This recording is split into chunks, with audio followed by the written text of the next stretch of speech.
Vinayaka institute student, एक बार फिर से स्वागत है सभी का विनायका इंस्टीट्यूट के यूट्यूब चैनल पर। आज इस कड़ी में हम लोग अपने एक जो टॉपिक है उसको स्टार्ट करने से पहले हम ये देखेंगे कि यूपी बोर्ड के 12th कॉमर्स में जो सिलेबस है वो क्या है। स्टूडेंट, आपको पता है कि जैसे इस प्रॉब्लम की वजह से जो है सिलेबस जो है कट हुआ है, तो 30% जो सिलेबस कम हुआ है उसके बाद भी बहुत सारा सिलेबस बच जाता है जिसको यूपी बोर्ड के सिलेबस में रखा गया है। ठीक है स्टूडेंट्स, तो आज इस क्लास में सबसे पहले हम लोग इस बारे में चर्चा करेंगे कि क्लास 12th के कॉमर्स में यूपी बोर्ड के अकाउंट्स के सिलेबस में क्या रखा गया है। ठीक है स्टूडेंट्स, तो इस सिलेबस में देखिए जो सबसे पहला जो पार्ट है वो स्टूडेंट्स वो ये है पार्टनरशिप बहुत ही इंपॉर्टेंट चैप्टर्स है। देखिए कुछ यूपी बोर्ड के कुछ की चैप्टर्स हैं, चैप्टर्स इसमें कम रखे गए हैं लेकिन इसका जो इम्पोर्टेंस है वो सबसे ज़्यादा है। तो आप पिछले सालों के जब पेपर उठाकर देखेंगे तो आपको ये ज़रूर पता चलेगा कि इस सिलेबस में तो बहुत सारे चैप्टर्स हैं लेकिन उनके जो फोकस चैप्टर्स हैं वो बहुत ही कम हैं, जिससे हर साल जो क्वेश्चंस उनके पूछे जाते हैं इसमें वो चैप्टर्स हैं जो अनिवार्य तौर से उससे क्वेश्चंस पूछे जाएंगे आपके एग्ज़ाम में स्टूडेंट्स। यानी वो चैप्टर्स, कुछ ऐसे चैप्टर्स जो हैं उससे अनिवार्य तौर से आपके एग्ज़ाम में क्वेश्चंस पूछे जाएंगे।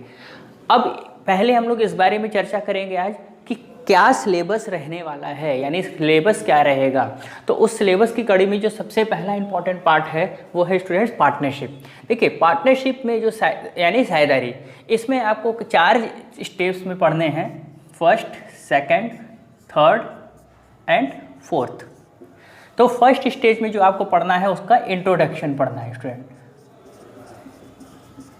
फर्स्ट स्टेज में जो आप पढ़ेंगे वो पार्टनरशिप क्या है, पार्टनरशिप में जब कोई साझेदार आता है, साझेदार को क्या क्या सारी चीज़ें मिलती हैं, उसको कितना कैपिटल लगाना पड़ता है, पार्टनरशिप को चलाने के लिए क्या क्या रूल्स एंड रेगुलेशन हैं, जिसमें पार्टनरशिप डीड के बारे में पढ़ेंगे, पार्टनरशिप के क्या क्या फीचर्स हैं, क्या साझेदारों का क्या रिस्पॉन्सिबिलिटी, अधिकार और कर्तव्य क्या क्या हो सकता है, और कोई साझेदार किसी साझेदारी फर्म में जब आता है तो उसे फर्म से क्या क्या सारी चीज़ें मिलती हैं और उसे फर्म को क्या देना पड़ता है।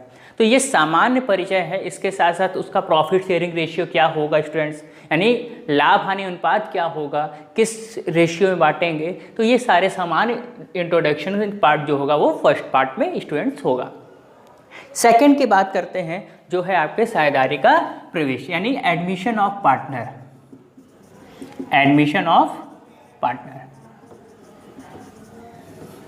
यानी जब कोई साझेदार किसी साझेदारी फर्म में प्रवेश करना चाहता है तो उससे संबंधित सारे रूल्स एंड रेगुलेशन क्या होंगे।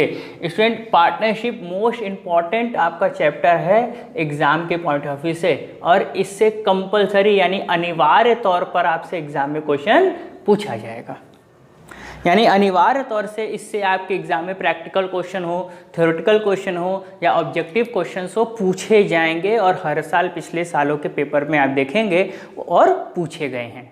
ठीक, तो इसको हम लोग बहुत ही अच्छे तरीके से प्रिपेयर करेंगे। तो पहले में एडमिशन ऑफ पार्टनर्स होगा, सेकेंड में रिटायरमेंट एंड डेथ, यानी कोई भी साझेदार जब किसी साझेदारी फर्म से क्या होता है, रिटायर्ड होता है, यानी रिटायरमेंट, और उसकी डेथ हो जाती है। तो ये कंडीशंस हैं, आपको भी पता है कि 3 चीज़ें हो सकती हैं किसी भी पार्टनरशिप फर्म में, कोई साझेदार आएगा या कोई साझेदार फर्म से जाएगा, 2 चीज़। तीसरी चीज़, या तो फर्म ही समाप्त हो जाएगी। तो आगे हम लोग इसके बारे में डिस्कस करेंगे। तो जो चौथा पार्ट आएगा साझेदारी व्यवसाय का विघटन, यानी इस केस में क्या होगा कि जो फर्म चल रही है वो पूर्ण रूप से समाप्त हो जाएगी। इसमें क्या करेंगे कि साझेदारी व्यवसाय के अंतर्गत फर्म जो है वो क्या है, पूर्ण रूप से समाप्त हो जा रही है। ठीक है, नेक्स्ट जो चैप्टर्स आएगा ये भी बहुत इंपॉर्टेंट है, और हर साल ये कुछ ऐसे चैप्टर्स हैं स्टूडेंट अनिवार्य तौर से आपके एग्जाम के लिए रखे गए हैं। शेयर्स, ये पूरा का पूरा जो है आपको बताएंगे जब हम लोग पढ़ेंगे। तो कंपनी के फाइनेंस की जो एक्टिविटीज़ है, यानी सोर्सेज ऑफ फाइनेंस, यानी कंपनी कहाँ कहाँ से पैसा प्राप्त करती है, तो ये जो दोनों चैप्टर्स आपको दिखाई दे रहे हैं स्टूडेंट्स, ये सोर्सेज ऑफ फाइनेंस का हिस्सा है। Sources of finance, sources of finance का मतलब है कि यदि कंपनी को पैसे की जरूरत पड़ेगी, यदि कंपनी को किसकी आवश्यकता है, पैसे की आवश्यकता है, तो वो किन किन संसाधनों से कहाँ से पैसा प्राप्त करेगी। तो दो उसके सबसे इंपॉर्टेंट सोर्सेस हैं स्टूडेंट्स, पहला है शेयर्स और दूसरा है डिवेंचर्स। शेयर्स और डिवेंचर्स आपको ये आगे वाले चैप्टर्स में इसके बारे में हम लोग डिस्कस करेंगे। तो हमारा 3 चैप्टर्स हो गया, पहला क्या हो गया पार्टनरशिप, दूसरा क्या हो गया शेयर्स एंड तीसरा क्या हो गया डिवेंचर स्टूडेंट्स। अब अगला वाला जो सेक्शन आएगा वो कंपनी के वार्षिक खाते में। जो लोग 12th 11th में पढ़े होंगे कॉमर्स तो उनको पता ही होगा कि आप भी फाइनल अकाउंट बनाते थे, यानी जब आप लोग 11th में थे तो उसमें फाइनल अकाउंट आप लोग प्रिपेयर करते थे। उस फाइनल अकाउंट में और इस फाइनल अकाउंट में क्या अंतर है? जो हम वहाँ फाइनल अकाउंट बनाते थे वो सोल ट्रेडिंग का बनाते थे, यानी एकाकी व्यवसाय के अंतर्गत कैसे हम लोग फाइनल अकाउंट बनाएंगे, उसमें ट्रेडिंग अकाउंट, पीएल अकाउंट और बैलेंस शीट स्टूडेंट्स। ठीक है, तो परेशान होने की जरूरत नहीं है। कंपनी फाइनल अकाउंट में भी उसी तरीके का प्रोसेस है, थोड़ा सा प्रोसेसिंग अलग है क्योंकि कंपनी के पॉइंट ऑफ व्यू से कंपनी एक्ट 2013 के अकॉर्डिंग 2013 में यदि एक्ट बना संशोधित होकर, और इस एक्ट के अकॉर्डिंग हम लोग किस प्रकार की चर्चा करेंगे ये हम लोग देखेंगे। तो अगला ये भी इंपॉर्टेंट चैप्टर है कंपनी फाइनल अकाउंट। उसके बाद आता है डेप्रिसिएशन, ह्रास का लेखांकन। डेप्रिसिएशंस क्या होता है, इसमें क्या क्या प्रोसेस है, उसके क्या मेथड्स हैं, इसके बारे में अगला चैप्टर हम लोग चर्चा करेंगे। यहाँ पर हम ब्रीफ बता दें कि आप ऐसा समझिए कि जैसे जैसे हम किसी संपत्ति, यानी कौन सी संपत्ति, फिक्स्ड एसेट्स, यानी जैसे जैसे हम अपनी स्थायी संपत्ति का क्या करते हैं, प्रयोग करते हैं, तो उसकी वैल्यू में क्या हो जाती है, कमी होती चली जाती है।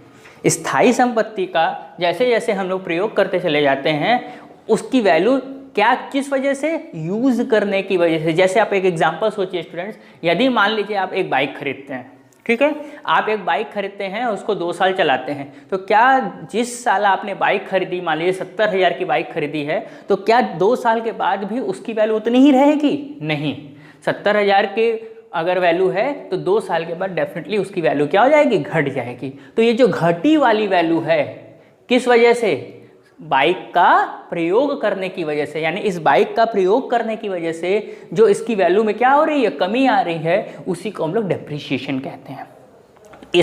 तो डेप्रिसिएशन लगाने के बहुत सारे मेथड्स हैं, वो उस चैप्टर में हम लोग डिस्कस करेंगे। ठीक है, अगला है रेशियो एनालिसिस।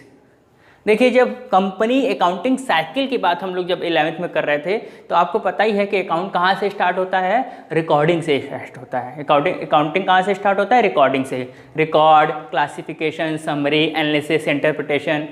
और ये इंटरप्रिटेशन करने के लिए, यानी किसी रिजल्ट तक पहुँचने के लिए, सीधी सी बात है कि हर एक बिजनेसमैन ये जानना चाहता है कि उसके व्यवसाय में क्या हो रहा है, प्रॉफिट हो रहा है या लॉस हो रहा है। इसके साथ साथ वो ये भी जानना चाहता है कि उसके व्यवसाय की फाइनेंशियल पोजीशन, यानी वित्तीय स्थिति किस जगह पर है, यानी उसकी फाइनेंशियल पोजीशन क्या है।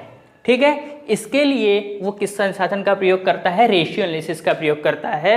और ये वो टूल्स है जिसके अकॉर्डिंग कंपनी की पोजीशंस, फाइनेंशियल पोजीशंस, यानी किस स्थिति में है, इसके बारे में इसमें बताया जाएगा।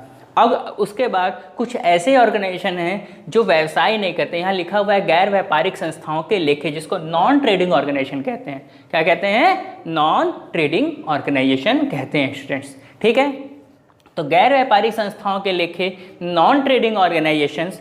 नॉन ट्रेडिंग ऑर्गेनाइजेशंस क्या है, इस जैसे आप समझ रहे होंगे कि ऐसी संस्थाएं जो व्यापार नहीं करती हैं, तो व्यापार नहीं करती तो सीधी सी बात है उनका उद्देश्य क्या नहीं होगा, लाभ कमाना नहीं होगा।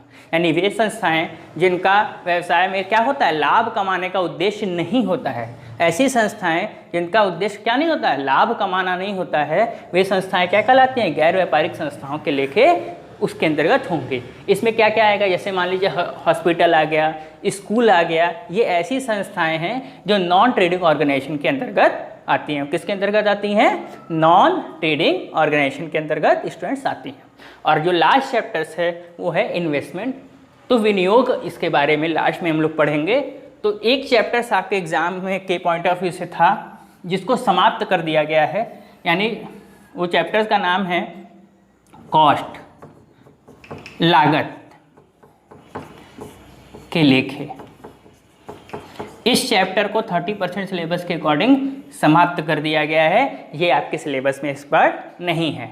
तो ये था आपका स्टूडेंट सिलेबस। मुझे आशा है कि ये सिलेबस से आपको एक कम से कम ब्रीफ ये पता चल जाएगा कि आपको क्या क्या सारी चीज़ें पढ़नी हैं।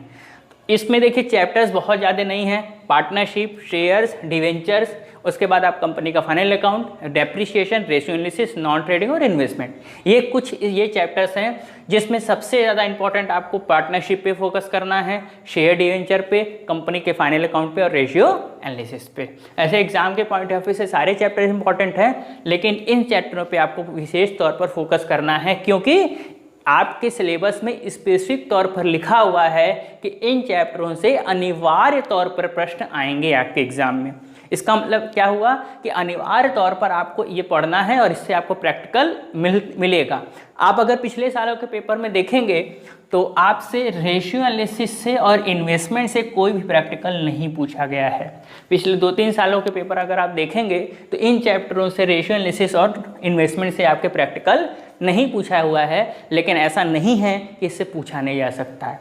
ठीक है, तो सिलेबस में कमी हुई है तो ये कोई पॉसिबिलिटी है कि इससे एग्जाम में पूछा जा सकता है। स्टूडेंट ये इसके बाद ठीक है, तो हमको लगता है कि ये समझ में आया होगा।